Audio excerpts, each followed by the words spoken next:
नमस्कार मित्रांनो, तर आपण गेल्या ब्लॉगमध्ये बघितलायच की आपण वैष्णो देवीचं दर्शन घेतलं.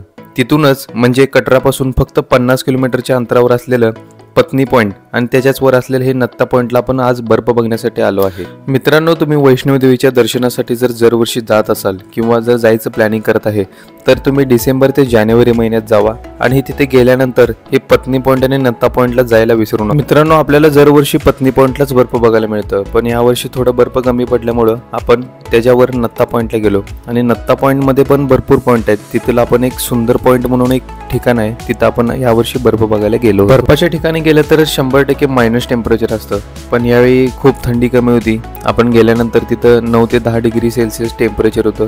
इतकी काही थंडी नव्हती, पण मजा आली. मित्रांनो, हा एरिया पूर्णपणे आर्मीच्या अंडर येतो, त्यामुळे इथे ड्रोन वगैरे अलाउड नाही. तर आता आपण आज पोहोचलोय नत्ता टॉपच्या वर सुंदर पॉइंटला आणि तुम्ही बघू शकताय की बर्फ आता किती पडलाय.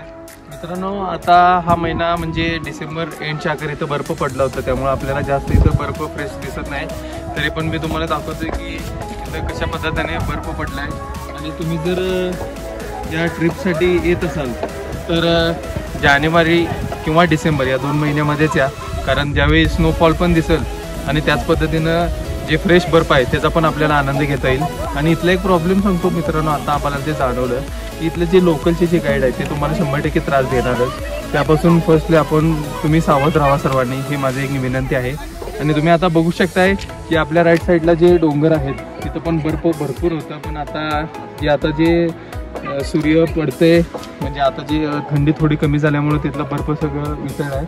आणि हे डोंगर म्हणजे सूर्याच्या अपोजिट साईड येत असल्यामुळे इथला बर्फ अजून आपल्याला बघायला मिळालं. आणि इथं फ्रेश बर्फ पण आता भरपूर आहे. तुम्हाला आता आपल्या ब्लॉगमध्ये दिसतीलच की आपण या बर्फामध्ये काय काय एन्जॉय केलं आणि कसं पर्यंत इथं यायचं ते पण आता आपण या व्हिडिओ नेक्स्ट ब्लॉगमध्ये आपण टाकणार आहे. मित्रांनो, थोडंसं वर आल्यानंतर आपल्याला अशा प्रकारे इकडे बर्फ दिसलं. थोडं कमी बर्फ असल्यामुळे जास्त स्ट्रगल करावं लागलं. आता एक कसं झालंय, इथे एक प्रॉब्लेम क्रिएट झालाय की पूर्ण आता चिखल झाले बर्फ बिघडून, त्यामुळं वर चढायला येत नव्हतं.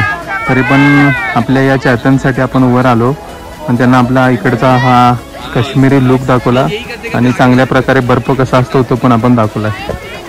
सुंदर पॉइंटचे आपल्याला एक इथले दादा भेटले, त्यांचं नाव मोहम्मद रफीक आहे. त्यांच्याकडून जाणून घेऊया या प्लेसची खासियत काय. भाई, आपका नाम मोहम्मद रफीक, बराबर सर? तो इस जगह से आप क्या लोगों को बताना चाहते हो? मैं ये बताना चाहता हूँ लोगों को कि सर यहाँ पे आओ, घूमो, मज़ा उठाओ और घर में जाओ. यहाँ पे जो आता है ना, आराम से आता है स्नोफॉल देखने, बढ़िया से अपने स्नोफॉल देखना है. पूरे इलाके में सुंदरनगर में घूमना है, नत्था टॉप, सुंदरनगर, पत्नी टॉप, ये सब में घूम के जब बंदा जाता है ना, बंदा रिलैक्स हो जाता है सर, बिल्कुल रिलैक्स. बंदे को कोई वो नहीं रहता है कि डाउट नहीं रहता है मैं उस जगह पे गया था, उस जगह पे पहुंच नहीं सका. ये डाउट बंदे को क्लियर करना चाहिए. बराबर. तो ये है सुंदरनगर, वो आगे लटान दबड़ी है, ये नीचे वाला आ गया क्रानकस है. हाँ, ये सब मिला के बनता है क्या, सुंदरनगर. जो सुंदरनगर में आएगा, देखो सर सुंदरनगर में लाइनें लगी हैं. ये लोग किस लिए आते हैं? ये जो स्नोफॉल है ना सर, ये स्नोफॉल ये खराब हो गई. ये देखो, अभी अगर बंदा चाहे ऊपर जाएगा पहाड़ों में, सुंदरनगर को देखेगा मजे से. बड़े भाई, गिरना नहीं, ब्लॉग खराब हो जाएगा. Thank you. ब्लॉग करते हैं. अब जब जो बंदे इधर आने वाले ये कौन से मंथ में इधर आना चाहिए? ये बर्फ चाहिए दिसंबर लास्ट को आना चाहिए. दिसंबर लास्ट और जनवरी के फर्स्ट वीक में आना चाहिए. बराबर. आराम से इधर से आओ. जब इधर बंदा आता है ना सर, जो स्नोफॉल गिरती है ना, बंदे को अलग ही डाउट होता है. और थोड़ा दिसंबर में गिरती है ना स्नोफॉल. अभी 4-5 दिन पहले गिरी स्नोफॉल, बढ़िया से एकदम पूरा मोहल्ला सीन बना था. सुंदरनगर में पूरे आदमी बंदा ही बंदा इधर आते हैं, बंदे सुंदरनगर में बर्फ देखने. ये नाम तो सुंदर है लेकिन माहौल अति सुंदर है. माहौल अति सुंदर है. ये इस बात से बोलना चाहते हैं बड़े भाई. कहाँ से हो आप? महाराष्ट्र से. महाराष्ट्र से. हम हैं बटोत से. चकवा अपना पिंड है. नत्ता पॉइंट बघितल्यानंतर परत आपण खाली पत्नी पॉइंटला आलो. मित्रांनो, हे पत्नी पॉइंटचं गार्डन आहे. दरवर्षी इथं भरपूर बर्फ पडलेलं असतं. या गार्डनचं वैशिष्ट्य म्हणजे या गार्डनमध्ये 200 आणि 250 वर्षापूर्वीचे देवदार आणि पाईनची झाडं आहेत. अनेक ह्या गार्डनचं वैशिष्ट्य म्हणजे जरी तुम्ही मे महिन्यामध्ये जरी आला तरी इथलं वातावरण हे अगदी थंडच असतं, त्या पद्धतीने हे गार्डन बनवलेलं आहे. ह्याच गार्डनमध्ये थोडं वेळ टाइम स्पेंड केल्यानंतर आपण तिथूनच एक पुढं 5 किलोमीटरच्या अंतरावर असलेल्या प्राचीन नागदेवताच्या मंदिराकडे निघालो. पूर्ण निसर्गरम्य वातावरणामध्ये हे मंदिर असून हे मंदिर पूर्णपणे एका डोंगराच्या टोकावरच आहे. या मंदिरामध्ये महिलांना प्रवेश नाही, तर जाणून घेऊया या मंदिराची पूर्ण माहिती.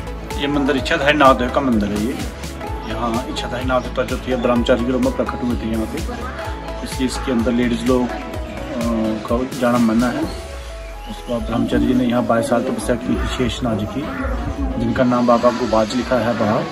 तपस्या करने के बाद फिर पिंडी रूप में विराजमान है, तो जहाँ पे पिंडी रूप है वो इच्छाधारी नागदेव का पिंडी रूप है, जहाँ काफ़ी लोग मन्नत मांगते हैं पूरी होती है।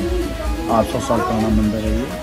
काफ़ी दूर दूर के लोग यहाँ मन्नत मांगने आते हैं, अपने श्रद्धा से कोई भी एक लाल पट्टी बांध जाते हैं। जब उनकी मन्नत पूरी हो जाती है तो दोबारा यहाँ कोई भी एक लाल पट्टी खोलने की जरूरत है।